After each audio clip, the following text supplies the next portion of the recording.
Donc voilà, nous on a le thème du sexisme du coup, on a les deux pays qui sont l'Israël et la France. Et donc notre premier point en fait, sur lequel on est parti, c'est qu'il y avait une définition qui était culturelle du sexisme et qui était aussi personnelle pour le coup. C'est vrai que c'est relatif à chaque femme de définir ce qui pour elle est une atteinte à son genre, à son sexe. Et c'est aussi quelque chose qui est formé dans un pays, donc voilà. Et donc pour cette raison-là, il fallait aborder le sexisme le cas du sexisme de la France et de l'Israël, pas en ayant justement un point de vue de jugement par rapport à la France, mais en ayant ce truc-là de se dire qu'on allait se mettre dans des regards des Israéliennes et de voir ce qui pour elles pourrait être considéré comme comme pas du sexisme, mais pour nous du sexisme ou inversement. Donc ensuite on a vu que les groupes religieux pouvaient influencer le sexisme. Du coup, comme on avait parlé du fait que au niveau des bus, il pouvait y avoir des différences. Donc, maintenant, c'est un petit peu depuis 2011, ça a été un peu plus. Il y avait des séparations dans les bus, Et donc les femmes devaient aller à l'arrière du bus alors que les hommes étaient plutôt à l'avant.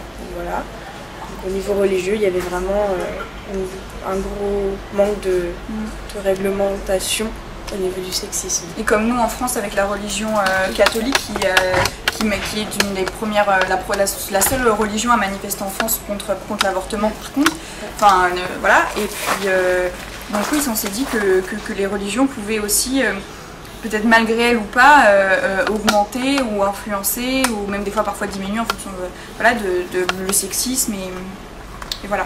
Et surtout que le poids religieux du coup en Israël est beaucoup plus fort qu'en France aussi et que ça n'a pas du tout la même influence. Et justement on a vu à Jérusalem où il y avait vraiment des quartiers de ce qu'on appelle les craignants Dieu, des ultra pratiquants en fait, et que dans ces quartiers là en fait c'est plus vraiment l'état du coup ou l'état de droit en fait qui donne ses règles, mais c'est vraiment la communauté, et qu'à partir de ce moment là en fait justement la place des femmes elle va beaucoup changer, et en fonction des visions du coup et des personnes qui peuvent être plus attachées à la religion que d'autres, et ça change vraiment la place de la femme dans la société en Israël. Et aussi par rapport au divorce en Israël, on a vu que les femmes n'avaient toujours pas le droit de divorcer sans l'accord du mari. Donc ça aussi, je pense que ça peut avoir un rapport avec la religion aussi, le fait que ce doit être le mari qui donne l'accord. Oui, c'est ça, que le mariage c'est toujours une instance religieuse, et du coup il y a toujours ce côté absolu là. Un divorce n'a pas du tout le même poids non plus que nous, la façon dont on le voit en France, où c'est juste un contrat civil. Ouais, c'est ça. Et du coup, le dernier point qu'on a abordé, c'est vis-à-vis de l'avortement qui était autorisé d'après nos recherches en Israël. En fait, il est autorisé dans certains cas, pour les jeunes femmes du coup de moins de 18 ans, de plus de 40 ans, si la grossesse est issue d'un rapport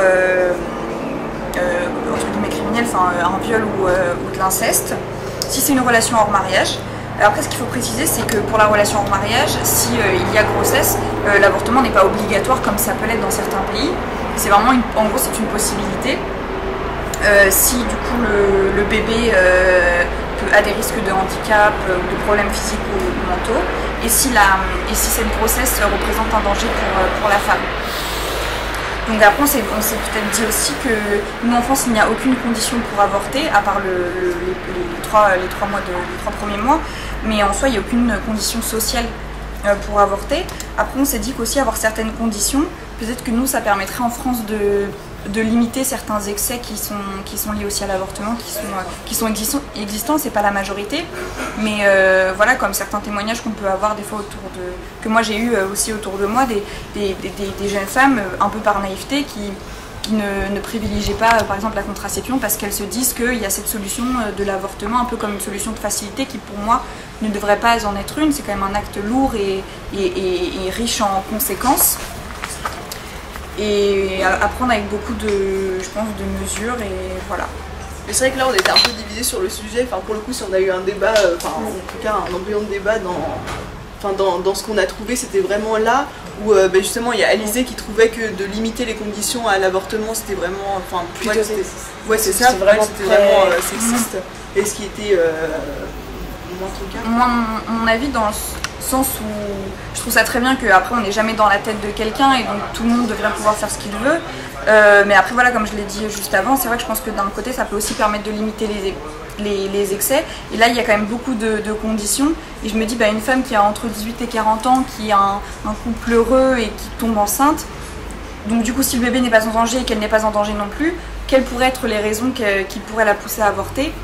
Bon voilà, donc dans ce cas, c'est pour ça que pour moi ces conditions sont pas sexistes. Je veux dire, comparé à d'autres pays encore où la femme, même quand le bébé est en danger, elles ne peuvent pas avorter, même quand elles font des fausses couches, comme dans certains pays d'Amérique latine, elles peuvent être reconnues comme responsables. Alors voilà, c'est la nature qui décide. Voilà, c'est vrai que ça peut. Moi, j'ai pas l'impression que cette définition-là de l'avortement en Israël ne soit particulièrement sexiste en fait. Quelques conditions en trop, quoi. Ouais. Voilà.